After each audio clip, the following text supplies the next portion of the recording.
KTV ವೀಕ್ಷಕರಿಗೆ ನಮಸ್ಕಾರಗಳು. ಶ್ರೀ ಗುರು ದಕ್ಷಿಣಾಮೂರ್ತಿಯವರಿಗೆ ಗುರುಪೂರ್ಣಿಮೆ ಪ್ರಯುಕ್ತ ವಿಶೇಷ ಪೂಜೆ. ಸುದ್ದಿಯ ವಿವರ.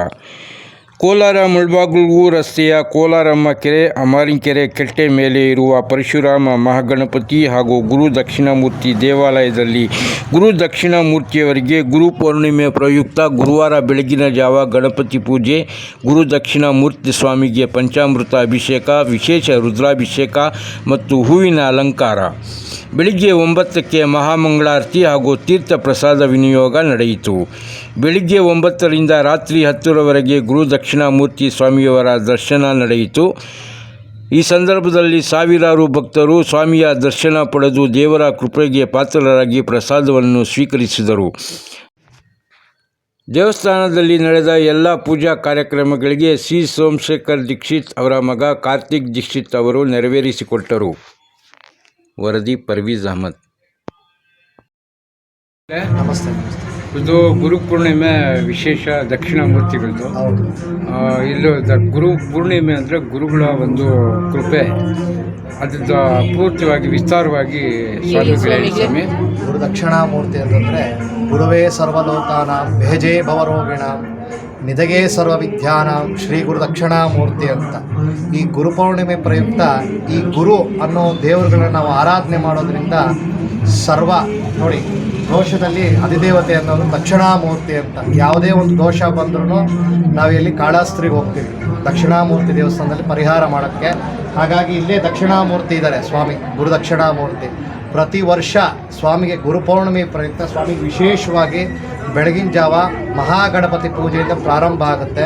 ಆನಂತರ ಸ್ವಾಮಿಗೆ ವಿಶೇಷವಾಗಿ ಪಂಚಾಮೃತ ಅಭಿಷೇಕ, ಸ್ವಾಮಿಗೆ ಪಂಚಾಮೃತ ಅಭಿಷೇಕ ಆಗುತ್ತೆ. ರುದ್ರಾಭಿಷೇಕ ಪಾರಾಯಣ ಆಗಿ ಸ್ವಾಮಿಗೆ ವಿಶೇಷವಾದಂಥ ಹೂವಿನ ಅಲಂಕಾರ ಏರ್ಪಡಿಸ್ತಾರೆ.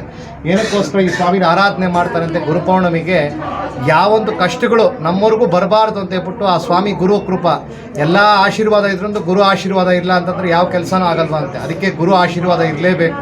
ತಂದೆ ತಾಯಿಯ ಆಶೀರ್ವಾದ, ಗುರುಗಳ ಆಶೀರ್ವಾದ ಯಾವಾಗ ಇರ್ತದೋ ಆವಾಗ ಯಾವುದೇ ಒಂದು ಕಾರ್ಯ ಆಗಲಿ, ಯಾವುದೇ ಒಂದು ಯಶಸ್ಸಾಗಲಿ ಆ ಸ್ವಾಮಿ ಒಂದು ಆಶೀರ್ವಾದ ಇದ್ದೇ ಇರುತ್ತೆ. ಅದ್ರಗೋಸ್ಕರ ಗುರುಪೌರ್ಣಿಮೆ ಏನಾಗಿ ಎಲ್ಲ ಭಕ್ತರು ಬಂದು ಆಶೀರ್ವಾದ ಮಾಡಿ ಆ ಸ್ವಾಮಿ ಒಂದು ಆಶೀರ್ವಾದ ಪಡ್ಕೊಂಡು ಆ ಸ್ವಾಮಿ ಒಂದು ತೀರ್ಥ ಪ್ರಸಾದ ತಗೊಂಡು ಹೋಗ್ತಾರೆ. ಇದು ಎಲ್ಲಿ ಬರ್ತದೆ ಸ್ವಾಮಿ? ಕೋಲಾರ.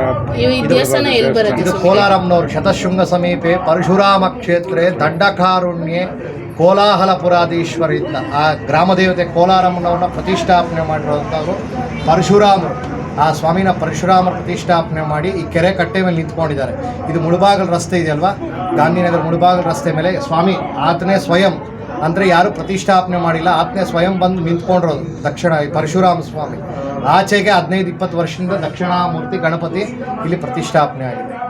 ಭಕ್ತಾದಿಗಳು ಮೊನ್ನೆ ಬಂದಾಗ ಎಲ್ಲ ಅನುಕೂಲ ಆಯಿತು. ಸ್ವಾಮಿ ಒಂದು ಹರಕೆ ಮಾಡ್ಕೊಂಡು ಕಾಯಿ ಹರಕೆ ಮಾಡ್ಕೊಂಡು ಹೋಗ್ತಾರೆ, ಕಂಕಣ ಕಟ್ಸ್ಕೊಂಡು ಹೋಗ್ತಾರೆ.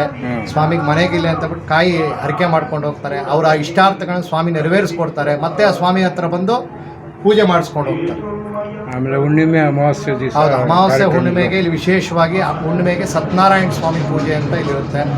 ಅಮಾವಾಸ್ಯೆಗೆ ಮಹಾರುದ್ರ ಹೋಮ ಅಂತ ಇಲ್ಲಿ ಮಾಡ್ತೀವಿ ಸ್ವಾಮಿಗೆ. ಪ್ರತಿ ಅಮಾವಾಸ್ಯೆಗೆ ಸಾಮೂಹಿಕವಾಗಿ ಅಂತಂದರೆ ಎಲ್ಲರೂ ಸಪ್ರೇಟಾಗಿ ಮಾಡಿಸ್ತಾರಲ್ವ, ಈ ದೇವಸ್ಥಾನದಲ್ಲಿ ಸಾಮೂಹಿಕವಾಗಿ ರುದ್ರಹೋಮ ಅಂತ ಮಾಡ್ತೀರಿ.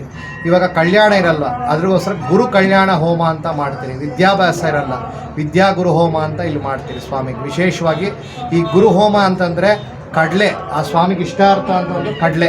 12 ವಾರ, 24 ವಾರ, 48 ವಾರ ಆ ಸ್ವಾಮಿಗೆ ಯಾರು ಕಡಲೆ ಆಹಾರ ಹಾಕ್ತಾರೋ ಅವ್ರ ಇಷ್ಟಾರ್ಥಗಳನ್ನು ಸ್ವಾಮಿ ನೆರವೇರಿಸ್ಕೊಡ್ತಾರೆ ಅಂತ ಒಂದು ನಂಬಿಕೆ.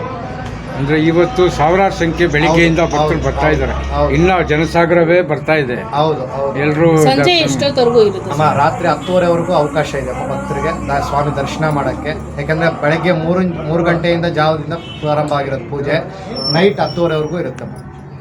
ಆಮೇಲೆ ಇದು ನವರಾತ್ರಿ ಹಬ್ಬದ ಪ್ರಯುಕ್ತ ನವರಾತ್ರಿಗೆ ಸ್ವಾಮಿಗೆ ವಿಶೇಷವಾಗಿ ಒಂದು ದಿನ ಒಂದೊಂದು ಅಲಂಕಾರ ಇರುತ್ತೆ. ಕಡಲೆ ಅಲಂಕಾರ ಇರುತ್ತೆ, ಬೆಣ್ಣೆ ಅಲಂಕಾರ ಇರುತ್ತೆ. ಹಾಗೆ 9 ದಿನ ಸ್ವಾಮಿಗೆ ವಿಶೇಷವಾದಂಥ ಅಲಂಕಾರ ಇರುತ್ತೆ. ನವರಾತ್ರಿ ಮುಗಿಯೋವರೆಗೂ.